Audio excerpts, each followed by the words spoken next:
Makanya yang suka geser-geser tanah silakan. Silakan. Kebun sawit, kebun karet, batas rumah sudah ditetapkan. Badan Pertanahan Nasional sudah menetapkan batas tanah. Ini panjangnya, disaksikan, dipoto. Oke, janji, deal. Besok dia geser. Saya nggak ngelarang, silakan aja, silakan. Tapi tengok nanti. Itu masih dikubur, belum lagi di akhirat. Apa kata Nabi SAW? Siapa yang menggeser sempadan batas tanah qaidah shibrin, sejengkal kau geser, uida tuwiqa, dililitkan ke lehernya sab'i aradin, 7 lapis tanah ke bawah, 7 lapis tanah akan melilit lehermu.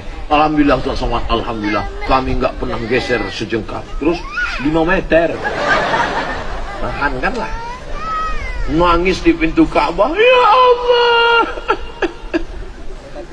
Memangnya selesai dengan doa ya Allah ya Rabb? Labbaik Allahumma labbaik, labbaik la syarika laka labbaik, innal hamda wan ni'mata laka wal mulk. Apa kata malaikat? La labbaik wa la sa'daik. Kau tak dapat haji mabrur, hajimu haji mabur, karena kau berangkat dengan uang haram, menggeser-geser tanah. Kok Ustaz tiba-tiba ingat tanah? Makanya jangan saya disuruh ceramah dekat tanah. Saudara yang dimuliakan Allah Subhanahu wa taala. Maka penggali kubur, pemandi jenazah, saya banyak cerita dengan mereka. Ustaz Somad, ada kami memandikan jenazahnya bau, padahal dulu orang kaya, parfum minyak wanginya banyak. Kenapa? Begitulah Allah menunjukkan di dunia sudah ada, apalagi nanti di akhirat. Mudah-mudahan kitanya selamat, kita yang hadir nih husnul khotimah semuanya. Jangan aniaya orang, jangan zalimi orang. Orang yang mengajar anak kita alif bata, anak-anak guru MDA, mereka yang mengajarkan anak kita cara wudhu, cara sholat. Guru fisika angkat PNS, guru kimia angkat honor daerah, guru matematika angkat jadi ASN, guru ngaji hidup segan mati tak mau macam kerakap tumbuh di batu. Oleh sebab itu Bapak Ibu, kita angkat harkat martabat mereka ini. Kalau mau Allah tetap menurunkan ketenangan, dan Sukamara tetap menjadi baldatun thayyibatun wa rabbun ghafur. Amin. Ini anak-anak yang sekarang ibu gendong, ini anak-anak yang sekarang ibu bawa hari ini, ibu-ibu yang hari ini membawa anak, insya Allah anak yang dibawa pagi ini semuanya menjadi anak yang soleh dan solehah. Lebih 40 orang mengaminkannya. Saya kalau mau dipoto saya harus itu dulu, karena banyak foto yang di share di internet yang posenya sedang nggak bagus. Menurut saya sudah.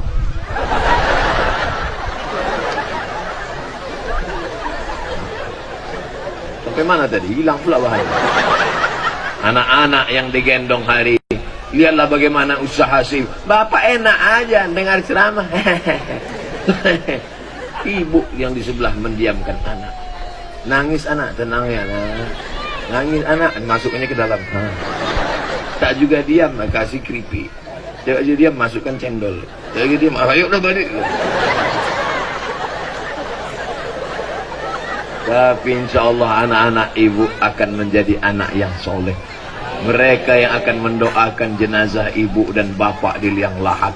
20-30 tahun lagi bapak ibu semuanya sudah mati. Saya hidup.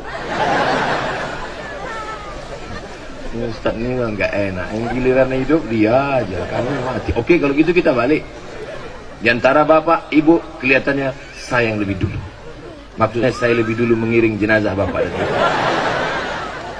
Saudara yang mati nggak usah dipesan, nggak usah di request. Saya berapa kali dikhawatirkan orang mati. Ustaz, banyak-banyak minum air putih ya. Nampaknya Ustaz nggak lama lagi mati. Malah dia mati duluan. Saya nggak mati-mati. Diusir nggak mati, dilaporkan nggak mati, tapi sampai masanya akan malah semangat kali. Saudara yang dimuliakan Allah Subhanahu wa taala, mati jangan takut, mati jangan cemas, mati jangan khawatir. Yang perlu kita takutkan adalah apa yang kita bawa mati. Itu mobil yang mewah, cantik-cantik itu. Mohon maaf kalau kebetulan mobilnya yang saya tunjuk. Ada mobil mewah itu dibawa mati? Enggak ada. Tapi ada mobil yang dibawa mati. Mana dia? Mobil wakaf ambulans.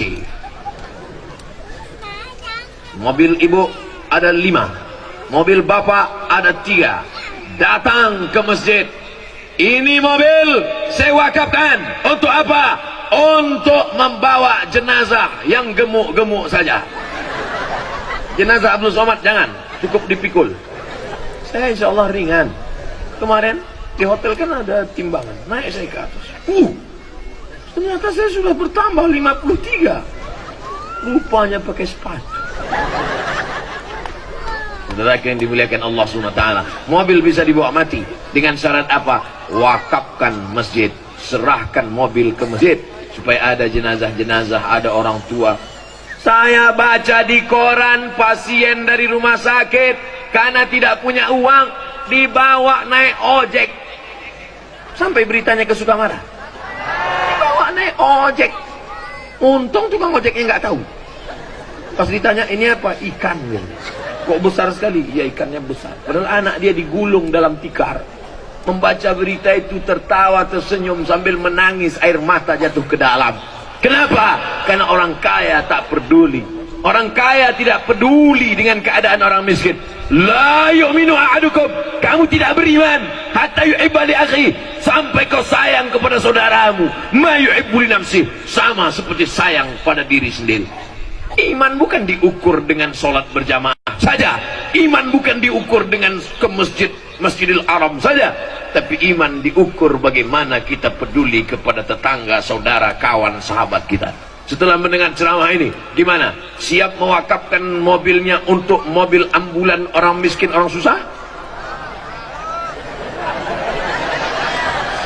Semuanya yang bilang siap. Semua yang bilang siap nggak punya mobil. Ya Allah, semua yang hadir ini belilah mereka mobil, ya Allah. Yang aminnya nggak terlalu kuat, mobil second, ya Allah. Bapak Ibu yang dimuliakan Allah Subhanahu wa taala, mengapa Abdul Somad tidak berbangga hati pagi ini? Yang merekamnya bukan Menkom Info, yang merekamnya bukan TV One, tapi anak-anak soleh. Ya.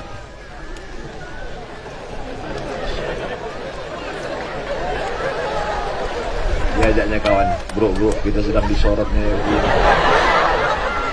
Di tempat lain anak sebesar itu sedang cabut di tepi sungai mabuk lim kambing. Di tempat lain anak sebesar itu sedang cabut main game online PlayStation di warnet, nembak musuh nggak mati-mati. Di tempat lain anak sebesar itu kemana dia hilang? Sedang melawan bapaknya, emaknya durhaka. Tapi di Sukamara, anak sekecil itu datang mendengar ceramah, mendekati ustadz, mengambil gambar ustadz, pulang ke rumah, akan dia tonton, akan dia ulang. Ada ustadz dalam kepalanya. Mereka yang akan mewarisi dunia menjadi pemimpin Sukamara 20-30 tahun akan datang. Abdul Somad mati dimakan cacing tanah, nggak apa-apa. Abdul Somad mati ditelan zaman, nggak apa-apa. Tapi ajaran pengajian, sedihkah Abdul Somad meninggalkan dunia? Tidak, karena ada 1000 Abdul Somad lahir di Sukamara. Ini anak-anak kecil, anak kecil pakai jilbab, pakai jilbab. Di tempat lain sudah mau mati nggak pakai jilbab, sudah tua, leher sudah macam leher onta, tetap juga nggak pakai jilbab. Lipstick dipasang di atas, turun ke bawah. Begitu tuh. Celak dipasang ke sini, luntur. Macam film Joker. Masih juga pakai lipstick. Tapi di Sukamara anak-anak kecil dipasangkan jilbab. Anak kecil jilbabnya panjang, yang nampak hanya wajah dan tangan. Inilah negeri baldatun thayyibatun wa rabbun ghafur. Tapi dengan syarat dan ketentuan berlaku. Ramaikan masjid dengan sholat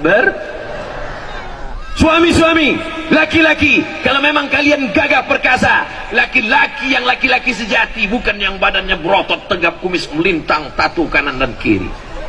Laki-laki yang gagah perkasa, bukan laki-laki yang bininya 4 dan 5. Laki-laki yang gagah perkasa adalah laki-laki yang sholat berjamaah. Ini anak-anak gadisku, yang sampai nanti kalian digoda sama laki-laki, apa kata mereka? Lautan kan kuseberangi, bukit kan kudaki, Masjid Agung kulewati. Apa itu? Kalau memang kau jantan perkasa, datang kau ke masjid, sholat berjamaah. Betul? Ibu, jangan terima calon menantu yang tak sholat. Jangan terima calon menantu yang tak sholat. Jangan terima calon menantu tidak sholat. 3 kali ku ulang. Setuju? Awas kalau kalian terima laki-laki sakau. Ya Allah, ibu-ibu ini, kasihlah mereka menantu yang soleh-soleh. Di mana mereka? Tidak jauh dari ibu. Inilah. Yang senyum yang lajang aja. Ini anak udah 5 sini. Ibu, calon menantu ibu di sini. Kok masih lajang? Ibu begitu, bapak ikut senang. Tidak ada gunanya kaya. Saya sudah banyak lama hidup, banyak dirasa, jauh berjalan, banyak dilihat, lama jadi ustadz, banyak yang curah. Ustadz Somad, saya sangka dulu kalau nikah sama dia bahagia. Dia PNS, pengusaha, mobilnya megah, rumahnya mewah. Saya sangka kalau nikah sama dia bahagia, ternyata Pak Ustadz rasanya seperti tidur sama babi hutan. Kenapa gitu, Bu? Dia nggak sholat. Apa yang bisa saya lakukan, Pak Ustadz? Suami saya nggak sholat, nyanyi. Hah? Sudah ada surat teguran dari anggota DPD. Kenapa nyanyi, Pak Ustadz? Bukannya doa. Suami saya nggak sholat. Jadi apa yang saya lakukan, Pak Ustadz? Ibu cukup nyanyi aja pagi-pagi. Apa nyanyinya, Pak Ustadz? Sepohon kayu daunnya rimbun, serta buahnya, walaupun hidup 1000 tahun, kalau tak sembahyang. Nanya, walaupun hidup 1000 tahun, kalau tak sembahyang, apa gunanya? Itu hari pertama. Tengok besok dia enggak juga berubah. Hari kedua, sepohon kayu daunnya rimbun. Hari ketiga, ini nampak mukanya. Sepohon. Jangan, itu terlalu keras. Ibu tetap lembut. Berapa banyak laki-laki yang hatinya keras tapi menjadi lembut karena kelembutan hati dan doa ibu. Kita doakan suami-suami ibu yang belum sholat supaya sholat. Banyak juga ternyata. Ustaz Somad ceramahnya hanya sampai jam 7.30 karena pesawat tidak mau menunggu Ustaz. Pramugari sudah siap-siap mau minta foto. Jadi saya jawab pertanyaan-pertanyaan.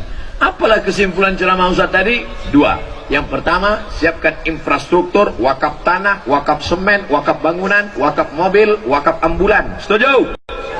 Yang kedua, setelah infrastrukturnya siap, maka dirikan sholat berjamaah di dalam, angkat imamnya, kasih gaji, buat fit and proper test, adakan lomba azan, angkatan lomba musabakoh imam, adakan lomba marhaban, lomba baca yasin, lomba, pokoknya lomba-lomba segala lomba. Siapa dewan jurinya? Abdul Somad akan datang jadi dewan juri. Bulan berapa? Bulan Mei. Kenapa mesti Mei? Maybe yes, maybe no.